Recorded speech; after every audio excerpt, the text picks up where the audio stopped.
ములుగు జిల్లా కేంద్రంలోని కెనరా బ్యాంకు ముందు రైతుల ధర్నా. తమ పంట రుణాలు మాఫీ అవ్వలేదని బ్యాంకు ఎదుట ధర్నా నిర్వహించిన రైతులు తమని కార్యాలయాలు బ్యాంకుల చుట్టూ తిప్పుతూ కాలక్షేపం చేస్తున్నారని ఆవేదన.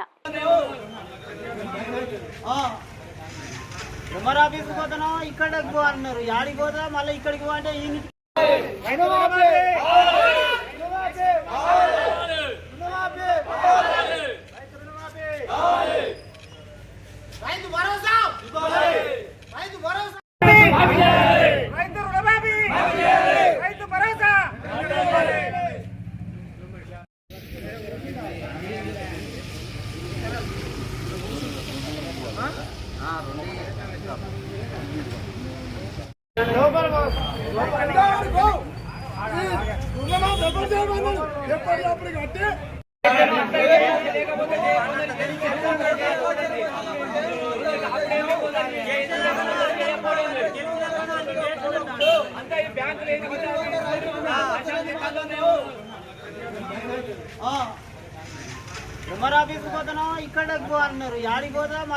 అంటే